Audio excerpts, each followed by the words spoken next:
Hey, getting my seat.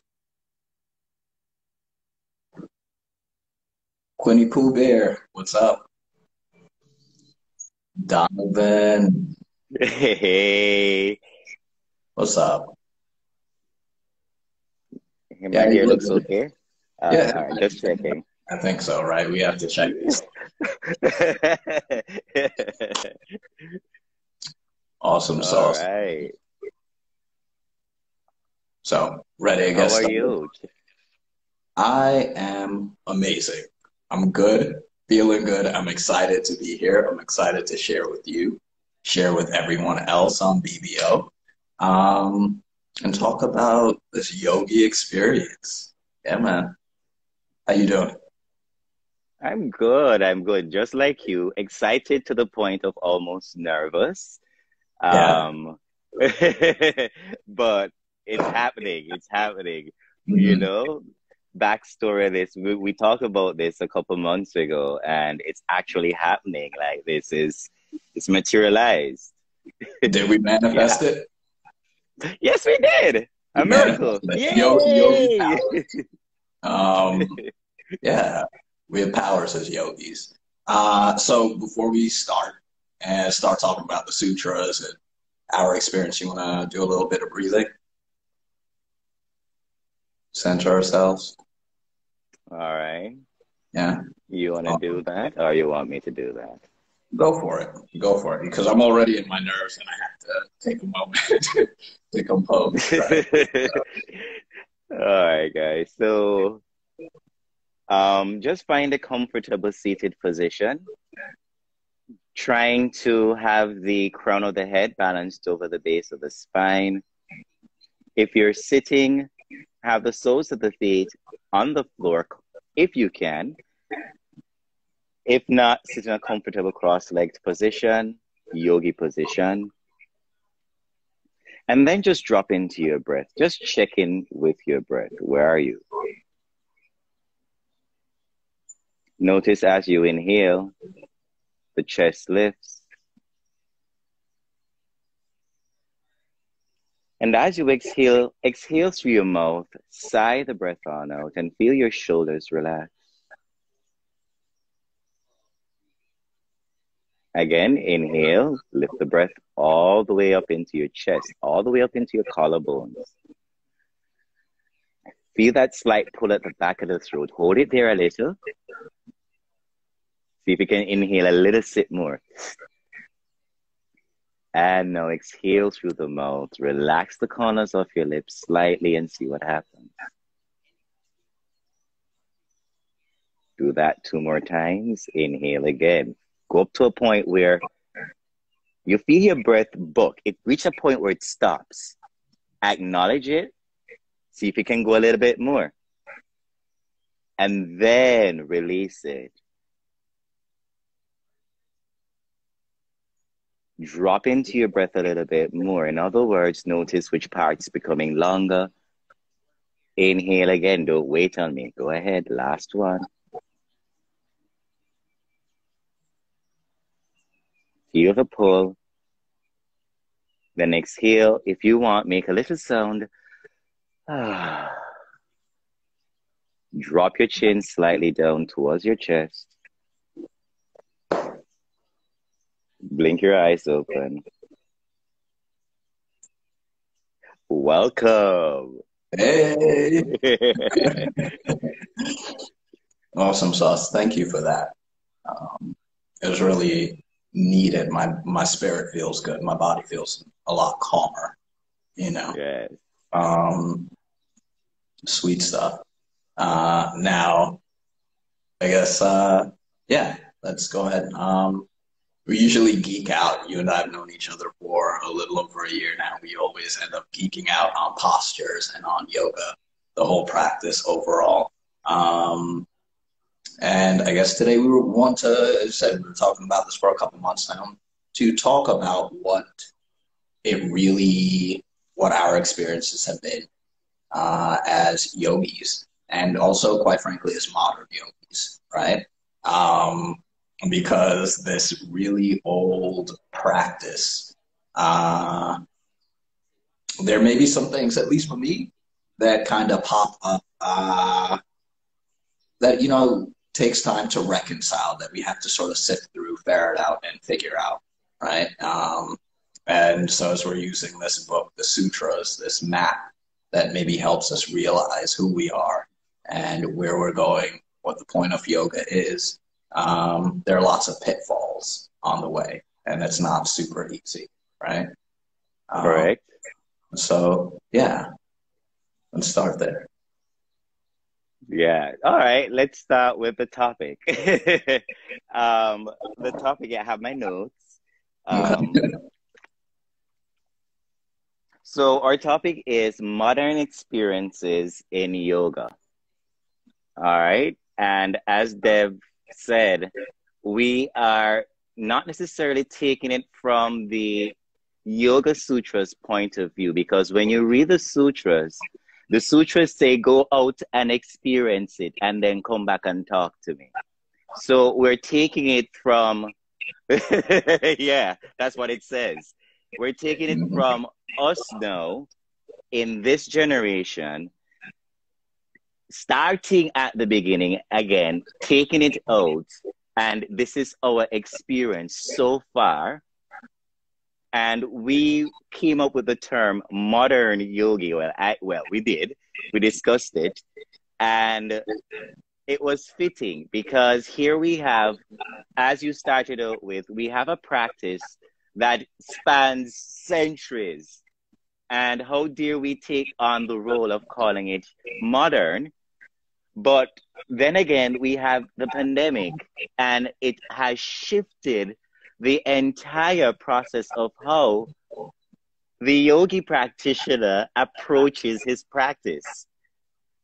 You mean we lost the studio? Most people did, right? We lost the studio experience.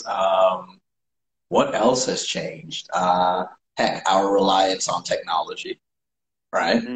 We didn't have that before, and that's a we didn't have this. And learning to, so there are all these little nuances that, at least for me, has certainly shifted. I started out, in Bikram or hot yoga, so that room is super important to me. So it's been a part of my practice for the last decade, and now the last year I hadn't had that at all, and so there's a reimagining, a renegotiating, a refiguring out what the heck yoga actually is now, and taking it outside of that room, off of the mat, and into, if you will, the real world, which again presents some unique experiences and challenges of its own. Yeah, man. So one of the things that we had spoken about, one of the areas that popped up, I guess in teaching, because we're both teachers, one of the first things is losing that connection, or the connection that you would normally have with people in a studio setting. That has changed a lot, but at the same time, we still want to connote or to share, transmute that energy, and learning how to do it now through a screen, so there's a big difference there. And I think what I had called it when we were talking about it, we called it the lobby time, right? Normally you go into the studio setting, you get to zhuzh out a little bit with your folks, and how are you doing? What's your day like? And that's a really integral, even though we may not look at it, I think of that as a part of my practice, getting a opportunity, a moment to greet folks and to have maybe a little bit more of an appreciation and understanding what their day, week, or is that brought them into the space that day, so that I can maybe know how I can help more or be supported. Am I losing you? You hearing me? You may be. No, I didn't hear you. So you're also we should tell them you're in Jamaica. I'm in New York. All right. Right. Yes. So I am Donovan Manning. I'm also known as Dotifoot to Yogi, and also Dinadon. I've been practicing for almost 20 years now. I stopped counting. Um, I've been blessed to actually experience yoga not just in the wellness field, but in the medical and also the academic field. Um, I operate now since COVID. I operate mostly online, and my biggest challenge with that is how do I convince and still create that value for the lack that this no impersonal platform has shown up. So how it ties into the topic and how it ties into the sutra for me is I have my texts, I have my roadmap, as you say, but where I'm used to having a ritual, having a space like you mentioned to go and practice, this is no longer there. One of the benefits I can actually say about this is, hey, it's online, it's cheaper, and it's more accessible. But there is this energy, as we discussed, there's this energy that we create, this communal energy with the breath moving, where you have your instructor guiding you and telling you, no, no, no, ease off, not too much dukra. Okay, right there. You miss that little interaction. So when we bring it back to the sutras now, the sutra says a couple things like, don't be attached so much to how you're going to deliver your practice. Just practice. Yeah, that's one of the interpretations I get from it. And sometimes it's not even sometimes, all the times when I meet stumbling blocks, I go back to the first sutra. And now we begin yoga. Every time about me too.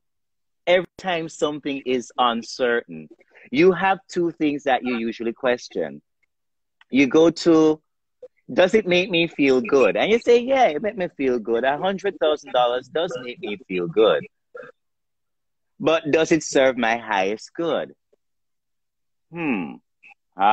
Okay. Not really.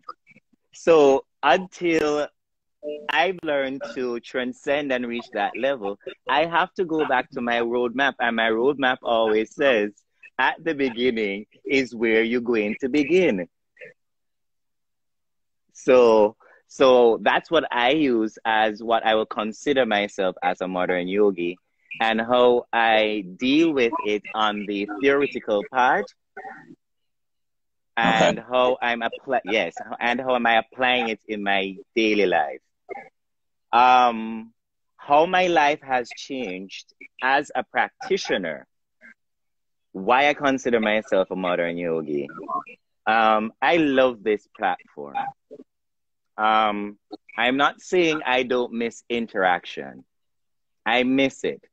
But I honestly right now sick and tired of teaching asana classes. And that's just me being it right here. Maybe it will change, maybe it will not, but that's where I am right now. All right. So this platform, sorry, go ahead. No, I was agreeing with you. That was my dig. Yeah. So this platform allows me to better streamline, set out my intentions, and just practice. And whosoever turns up is who's supposed to be there. All right. That's how I believe it works out for me. All right. It also makes me shift different streams of income. So I find myself not just teaching asana classes, I find myself writing more, sharing through that medium, turning up in events and turning up on events that I won't usually turn up in, and having really, really sweet conversations about the less mundane stuff, like about life and how am I actually living, not just as a yogi, but as a person in Jamaica. So, yeah, that's it for me. Breaking it even a little bit more down. I'm hogging the conversation, I know. Breaking it down a little bit more. What my day looks like. I'm usually up by 5. I do a 20 minutes meditation, right? Then I quickly check in with who I need to check in. I start teaching online by 6, see a client at 7:30, see another one at 8:30, plan meetings down from 10 to about 2, take a break from 2 to 3, and that's when I'm not teaching or lecturing at Edna. All right? So it is how this platform has allowed me to do all of this. This is why I'm saying I'm loving it. But I do miss the interaction. Absolutely. I do miss, yes. I do miss the communal energy. All right. It's a big thing. We notice it, right? Mm-hmm. There's a lot there. I find it interesting that you have such a structured daily routine because I absolutely don't. I think it's really nice that you do.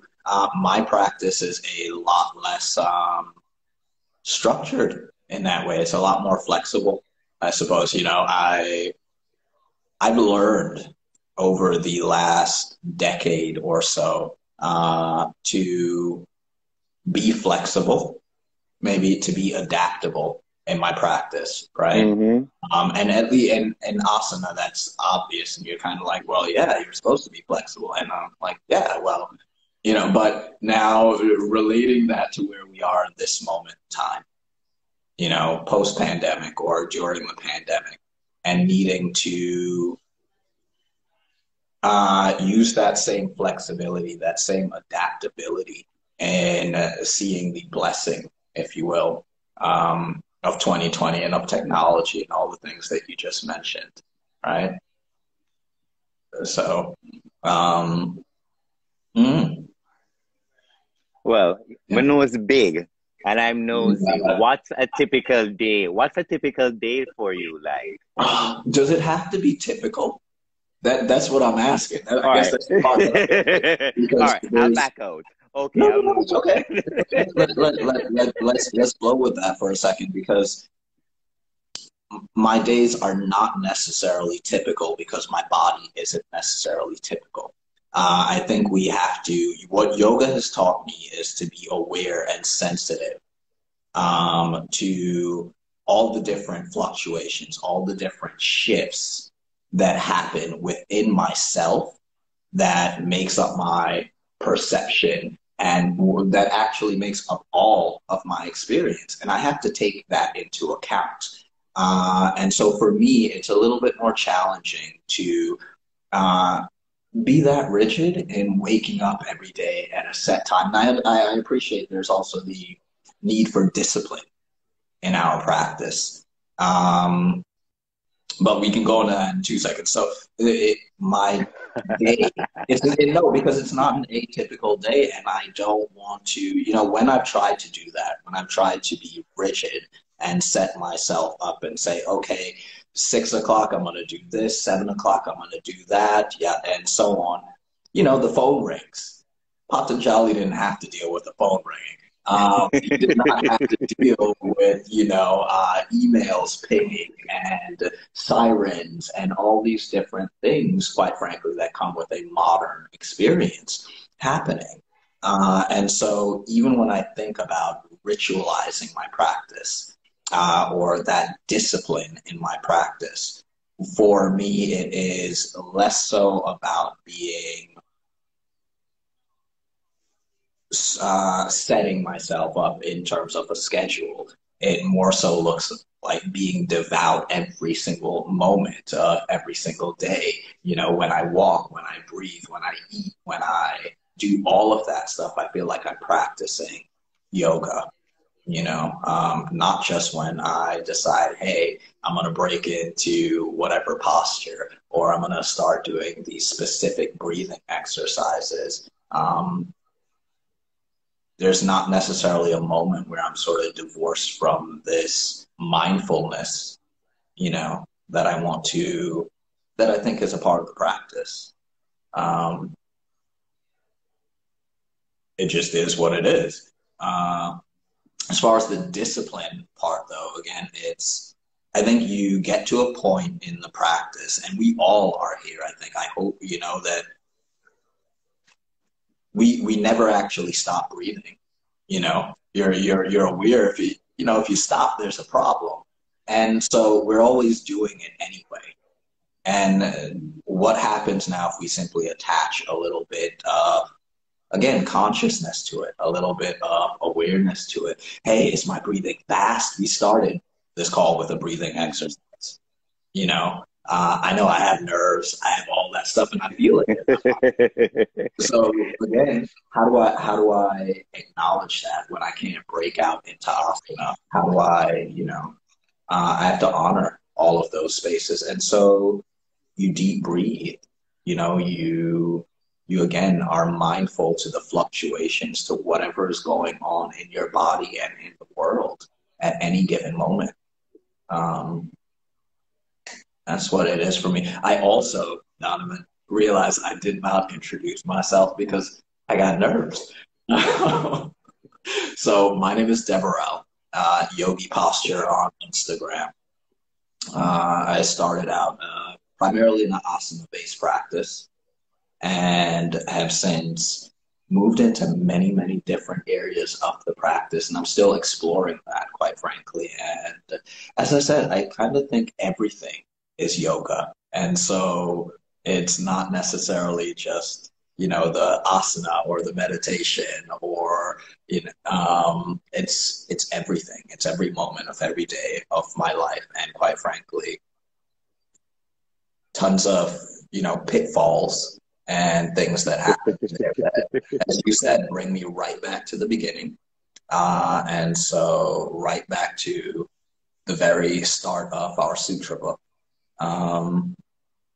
The modern experience for me is, again, just not one that is very linear, though I don't think the path of yoga is very linear. And it's unique. It's unique and full. Yeah. Yeah. All of that, what you said, hashtag high five. The just for a little bit expansion, oh, you know how I get. Mm-hmm. I read two articles that I shared with you, and the Forbes on May 28, 2020, the topic was changes coming to the yoga. And also I merged it with fit.bill.com. So two of one of your Fitbit watch, which they find out is they took off a little bit before COVID. That was one of the things that they found out took off, one of the gadgets that monitors health and everything, that took off in sales. And the Fitbit, they did a whole research on it. And what they found out was what we're talking about right now. The shifts on the different platforms, having classes online, and the pitfalls that not only the yoga studios or the yogi, but also what the client and also post all of this is going to have effect. So after all of this happens, what's going to happen when we move into this stage? And what I found interesting, they said that it's going to reach a point where we're going to have less packed classes because of capacity limitations. They talk about fewer classes. They talk about higher membership costs if you're coming in for personal classes. And this whole idea, what we talked about earlier, we touched on lobby time, where we have that zhuzh time. And they talk about the implications of the protocols of COVID, current and post, what it has on the entire, want to say, span of Yeah. this pandemic. The sort of systemic Yes. fallout, I guess, if you will, from the pandemic. I agree with all of that. Well, and I mean, how could it not change? Quite frankly, I was in that era where you go into a room and you stretch your hands out and you're touching the person next to you. I touching the person or the Yeah, sweating, and the sweat falls on you when they're going back in a vinyasa. You're cool with that. I was okay with it, not cool with it. But I actually kind of, those things I appreciate. Everything that you just said, the fact that, yeah, classes will be less packed. I appreciate that. Even the fact that, yes, you may pay a little bit more money to get into that studio, but it's an investment. And, we can sometimes go out and we will spend whatever amount of money doing the things that maybe don't serve us, like drinking or anything else, or they serve us differently. Let me put it that way. And but then sometimes it seems so more difficult when there's something it's going to help you in your health. It's going to have this long-term, far-reaching benefit. And so cost, yeah, you don't want it to be exorbitant, but I can appreciate the fact that it's, yes, maybe to get into a studio setting and to reserve your space, there'll be some other nuances around that. You may have to reserve a space where maybe we didn't have to do that before. And I think that's a part of the adaptability and being flexible. But also with COVID and with all the different technologies out there, I teach on Zoom, you teach on Zoom, we're on IG Live. There's so many other resources where you can still access the same quality of teaching and you can still have a very similar experience. I think that's freaking amazing, quite frankly. And life has to change in in this way, right? Yeah. Yeah. So my thing with what I want us to talk about a little is, since we in the West come through yoga, through the asana practice, the hatha yoga aspect of it, because yeah, we feel good and we make us look good. What does a physical practice actually looks like? All right. So one of the things that I am seeing is apps popping up all over the place and more caricatures going all over the place. The changes, I don't know if you've seen the evolution of props, the yogi blocks, no, you don't need a mat. No, you just need something like a glove and something like paws for your feet. You don't necessarily need a mat to practice, so to speak. You're literally, I was quoting, and I keep laughing, you're literally taking up your bed and walking now. This is what it has allowed us to do. It has also allowed us to listen to what our body wants. In other words, develop a self-practice. So what I listed out was, as one of them says, making home with yoga. Yes. Coming home to yoga. That's what they usually say. So it would be, my rituals would be like that. So my work transcends to my ritual. All right. There are times when I take a walk, it becomes my meditation. Yes, I do little rituals thing. I check in with my family, check in with little things, do all of those little things that still don't make me still feel that I am cut off because we don't have that personal space. All right. So it might seem structured, but it's very ritualistic and dear to me. how I have come up with it and how it's evolved. All right. So that's how my practice looks. With that comes in a deep appreciation for self practice. I find myself, as I was saying, reading more and also writing more. So it has opened up a whole new dimension, so to speak. And if I want to talk in yoga and ethereal terms, a different download, a whole different download has happened. So that's one of the experiences that I'm, as a modern yogi now, experiencing and really want us to see how best this works for us. Is it working? Is it not working? What's your experience? Talk to me. So you mean the online format and teaching Yes. or practicing online in asana? First off, I love asana. I really do. I love moving. I love breathing, and I love, sitting with all the different sensations and being able to decode them in my body. So whether I am doing that and you see me maybe going, or whatever the case is, getting into a shape again, I feel like I'm always engaged on some level in that. Online, I think there is maybe a slight difference in, for me as a teacher, as an instructor, I really always want to be super mindful of the students and of safety and making sure that, we are aligned and that I can see when muscles are engaged and all these different things are happening, and so in that sense, I think I try and use my words a lot more. And also, I'm a lot more, I do most of the poses now because I also feel like you have the sound, but you also have the visual cues as to where to go and what to do in the postures.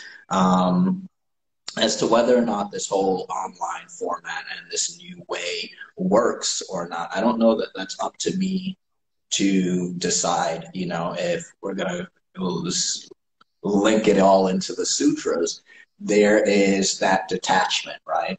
And so all the changes that are happening now, quite frankly, yoga sort of teaches us that Yes. things are changing anyway. These things are always in flux. And so I should never Right. I should never, if you will, have been attached to them in the first place because I was going to disconnect from them anyway. And so, like, again, it's a real struggle for me. It really is, like, not having the studio in a certain way. But I also have to acknowledge that that's a part of the shift in my practice, the evolution or the growth of my practice is, yes, taking it outside of this box that I've set up for myself and allowing it to blossom, bloom in the most organic and natural way possible. And so all of these different formats, as you said, it creates exposure, it creates access, and within that, it brings me joy a little bit more and more each time. Again, you're in Jamaica. The other members, we have in Black Boys Home, a couple of 250 members, 200 and yes. all over the world. And honestly, I would never have been able to connect with you guys in this way had it not been for, for this innovation, for this technology, and then also if it hadn't been for the push that COVID gave to have this experience. And so I like it. I appreciate it, but I will also say it definitely is challenging for me at times. I miss being able to see all of you in person and smile with you and hug and, connect in that very simple and human way. Human, yes. And so I look forward to when that's not there, when we don't have that barrier. But again, just being the yogi part of me, not necessarily the dev part of me, I want to have this, that thing rings in the back of my head, that this is energy. We're all energy, and we're all energy Mm-hmm. and soul beings in this way anyway. So whether I'm in person and giving you that hug in person, like really and truly embracing you with my arms or whatever the case is, I firmly believe that there's a way to connect with you on a soul level, to that we can still resonate, feel one another, whether it is through Zoom or any other platform. So I hope that answered your question. I hope that Yeah. a little bit. We are one. Yeah. Yeah. Yeah. Um, Going back to one of the articles that I sent, they said that they noticed stress relieving activities, practices, yoga, Pilates increased 2,000 odd percentage in the UK and Europe. They further broke it down. I think this was the Fitbit one. They further broke it down to yoga, Pilates, and then they further broke it down to meditation. Mm. All right. And they say that meditation was the one thing that spiked. It didn't go like this, it went like this. Yes, it didn't gradually go, no, it went up like this, and it's continuously going up. Yeah, man. But how could it not? And so, as yogis know in this time, how do we, as you touch on that thing of energy, how do we tap into this energy? Obviously through meditation. How do we bridge that space between not being there to show you how to do your breath? How do we create this safe space for the person all the way in New York versus the person in Jamaica? And you touched on, you said the words, the use of the words. The reasons why I'm saying all of this is that, as someone mentioned, it has evolutionalized our verbiage. It has evolutionalized our home practice. It has revolutionized our meditation practice. It has revolutionized our ritualistic practice. It has revolutionized the entire yoga thing. But what still remains universally true is that Yoga Sutra 1.2, yoga is the quelling of the sensations of the mind. How well we Nirodhana. Chittavritti Nirodhana. Absolutely. Yes. Embody Yoga yourself. Yes. And then, yes. Yeah. So that's how we transcend that. Mm-hmm. So we should read that comment, yeah, because we want other people to get that too. So Yoga's MYK said that embody the yoga in yourself and then bring that to the online space. If I could do so, I actually was kind of thinking something very similar along those lines, in that it's by example. When a moment ago, showing up. Yeah. A moment ago when we started again with that breathing exercise. And granted, I'm looking at you, and, I closed my eyes. And so I was really digesting more of your words, yes, going along that way. Emily, we were saying that you should embody the yoga in yourself first and then bring that to the online space. But by leading by example, because you can see me sitting here, and I mean, sometimes maybe you see the nerves, maybe you don't, but once you see that, I don't think you can help but feel it. When I was in the studios, we go from the lobby space, and then people get into the room, and there's all this chatter going on, and people are talking, and we're doing all of that stuff. And without necessarily needing to say anything. Maybe I was at a new studio at times. You go and maybe you sit in the front of the class or wherever it is and not necessarily saying anything, but simply by taking a nice big inhale breath and letting it go one by one. You see people starting Everyone, to the fall domino into effect. breath. Yes. And so again, in that sense, like what is it? It's like a yawn. If I yawn now on camera, 10 other people will probably yawn because I yawn. Yes. And in that same way, the energy that we, maybe connected to so succinctly in the yoga studio, where we're now having to relate that online. And even though it can be challenging, I don't think it's not doable by any means. It's something we can certainly do. Right. The other part that you touched on was just meditation. And, that,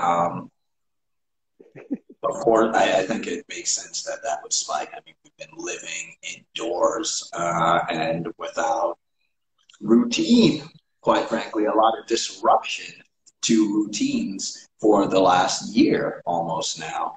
And so I think with that comes with a lot of chaos, a lot of fluctuations in the mind are naturally going to happen. The vrittis, they're all going to be there. And we maybe notice them now more than we did a year ago or 2 years ago or whatever it may be. And I'm super happy that people are, myself included, that we're realizing how much we actually need to take time for self-love, for self-care, to sit, to be still, to process and work with all the different fluctuations, all the different experiences of the self. I think that wellness practices, it can do nothing but continue to bloom and grow and, find other outlets, because I think it's a real need that we have to find space within ourselves, to find ease and stillness. Wow, that's a nice comment. You read that? You want to read that? I actually am going to read it now. Nashi Fit _hub. Oh, mine. Thanks for this session. Wow. Why do I always feel this? Anytime I connect to a session like this, I really unlearn myself to relearn, even if it's a child talking about yoga. Big ups from Nigeria. Thank you. It's true. Big up. Thanks for that. We do unlearn ourselves in this practice, and I think it's the process of ourselves again. Is how would you know who you are if you've never been tested? How would we know what really serves us and what supports us if you've never had some sort of crisis? And you don't even have to go so far as to call it a crisis, but if we didn't have these setbacks, if we didn't have these moments that caused us to pause, to be reflective, and to question life, then how can you really know what serves you? How Socrates. What's happening versus what's not. Socrates, what's up? That's what Socrates says. An unquestioned life is a life unworthy of living. I agree with Socrates. So let's bring it back to the sutras. All right. So a couple of things popped up for me. And yes, back on we're geeking out. We're geeking out now. So a couple of things. We touched on yoga is the quelling of the sensations of the mind. Yoga, Vritti Nirodhana. And then we have to bring it back to the 8 limbs of what Patanjali discussed. All right. We in the West came through the asana practice, right? And then now we're seeing a meditation practice now being developed. So you're having people now coming into yoga without they even know that they're doing yoga in a meditation practice. Not that I'm saying meditation is only for yoga, Mm-hmm. But what the meditation does, these 8 limbs will be eventually unfolded in your path. For example, you start your meditation practice and you drop into your breath. One of the limbs is pranayam, the study of your breath. Then you go into, okay, now I'm studying this, now I'm studying breath, now I'm going to go into asana. Or how does breath, meditation, and movements now come in? All right. So I'm saying all of this now is being transformed, but we're entering through it through meditation. Do you see that trend? I do. And I think it's so a couple things really pop up for me and jump out at me that I really want to at least acknowledge. So I guess you spoke about the 8 limbs of yoga and how we in the West have primarily come to it through asana. And asana, I think you have yamas, niyamas, asana, pranayama. And so Right. we didn't necessarily, I think you don't have to start at point A in how yoga Right. teaches, you can, again, you can start at the asana, you can start, with ethics, you can start with breathing, you can start with concentration, focus, meditation, whatever it may actually be. And so wherever you are in your life and in your practice, it's why I think I always say that yoga's for everyone, because there is one of these limbs, if not more than one of these limbs, is accessible to you. And you don't need any tools. You had mentioned earlier that we've gone from using, if you will, this big yoga mat to using blocks and socks and gloves. Yoga is accessible, and it's accessible no matter where you are, what you have, or what's going on. So I just want to kind of acknowledge and sort of call that out a little bit. And then the second part is on meditation. You also said that it doesn't have to be.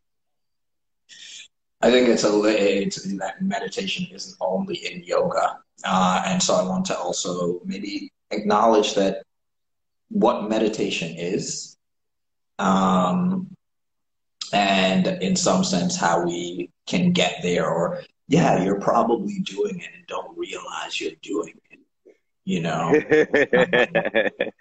But all of this time that you take to, for me at least, when I take time and I do go on those walks and I'm not sitting still and I'm not stationary and I'm not, and my back isn't completely upright and all of these different things are happening. I've gone on silent meditation walks, or you go on you take your time and you're doing something where your mind, body, and spirit is in this harmony. For me, that's a meditative state, when I am centered, if you will, in that space, I again feel meditative. So those are the two things that just really jumped out at me in that part is you can start yoga anywhere. You can do it regardless of what you have. And then meditation, I think the word alone and the idea of it can seem so big and outside of ourselves. Right. That I really want to draw some attention to that at some point, whether in this conversation or another one, because it's a loaded topic. It's a loaded topic for me. Yes. And I think just to make the point, like, it's not something that I don't necessarily do it for 10 hours a day or something like that. I don't sit for an hour. Sometimes 15, 5, 10, 15, 20 minutes, whatever, but I do it with intention, and I do it with awareness of bringing all of me online and into harmony. Yes, we yoga teachers and this practice can help you to do that. But it's not outside of yourself, at least in my head. It's not far reaching and beyond. It's accessible to you in the here, now, and present. Right. So, yeah. Right. Just to bring it back to the sutras again. Yes. Remember Pada 1. What Pada 1 speaks about? This is what Padawan actually speaks about. You actually sitting down with your mind and the virtues in a meditative state. That's what yes. Yes. And the sitting part. Oh, this list. That's loaded. Yeah, no, it is the sitting part. It is the sitting part. Like, I get it. I'm not necessarily a person. When I started out in yoga, I have something called ankylosing spondylitis, right? It sucks because there are back issues, there's some discomfort, things of that nature. And so sitting and just honestly sitting a certain way can sometimes be an intimidating act in and of itself. And sitting in this sort of rigid, poised Right. state and space can also sometimes be a little bit daunting. And so, I've had to adapt that experience and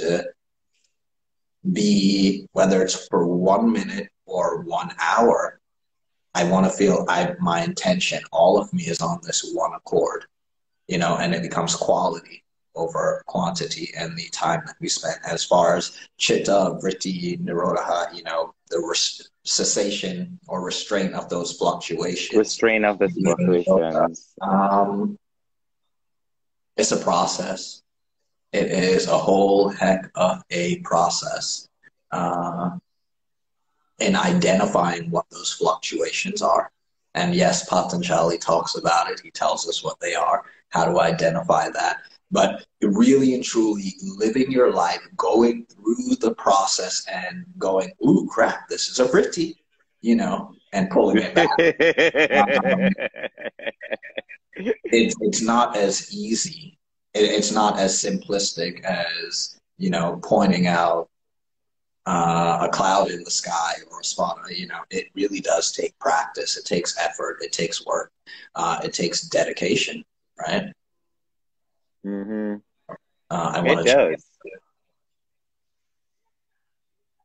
Oh, thank you so much from Nigeria. All right.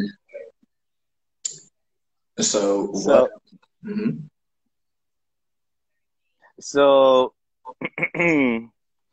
when we talk about, whenever I whenever I think about the word modern, Jamaican accent coming out, guys, sorry. When I think about the term modern, I think about not only the evolution of props, but equipment and also the demography, the different demography. So you've noticed an increase in children's yoga. You've noticed an increase in yin yoga. Mm-hmm. You've noticed not necessarily an increase in the vigorous, dynamic Ashtanga yoga form, but what they quote it under is in intense workout, these HIIT classes, right? And then again, did I say meditation? Yeah, you said meditation. Yes, and meditation. So I've noticed, and age group. Stick to the point. So we have babies, we have middle age, and we have the aging and the aged. Mm-hmm. What I want us to talk about, because we are teachers who have taught a wide span and come across to people who, one will qualify, have a handicap, a physical handicap. For example, no toes, no limbs, can't sit up, can't roll over, a paraplegic. We've had experiences with that. How do we now create this medium? How do we transcend this in points now, given the modernization to that particular clientele?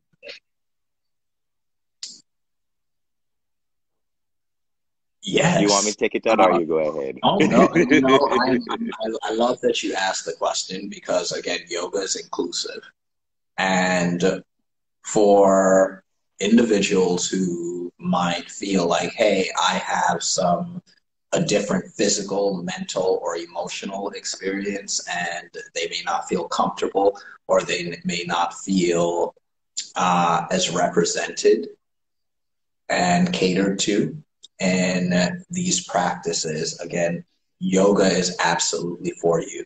Online, I would say I work a lot with individuals with different abilities, not disabilities, but just different abilities. And I think part of it is creating a space where someone feels okay and comfortable enough to say to you, hey, this is what I'm feeling, wherever it may be, and it may be something here, wherever it may be, but we first need to create a space where people feel comfortable sharing and being vulnerable with you. And again, sometimes I think that can be the benefit of lobby time. So maybe even taking a few minutes before your Zoom class or whatever it may be, if you have a different way for individuals to sign up, maybe shooting some sort of questionnaire to them and saying, hey, thank you for joining. Like, what's your experience? These are the poses, or this is the peak pose. These are the things that will be coming up in class. You have a shoulder issue, spinal issue, whatever joint issue. Here's some modifications for you beforehand. You have a breathing issue, or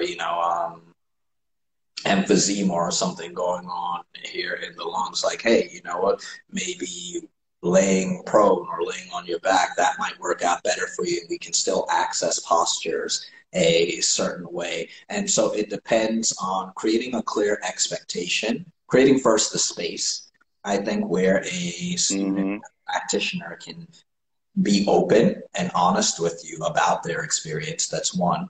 Taking the time to appreciate, even if we don't understand. Right. Yes. Appreciate that's important. This is their reality. In the sutras we talk about what makes up your reality, and your reality, even though we're talking right now on this platform, your reality is still very different from mine, right? And so there has to be an acknowledgement of our independent realities and appreciation of it. So appreciating what your student or practitioner's experience is.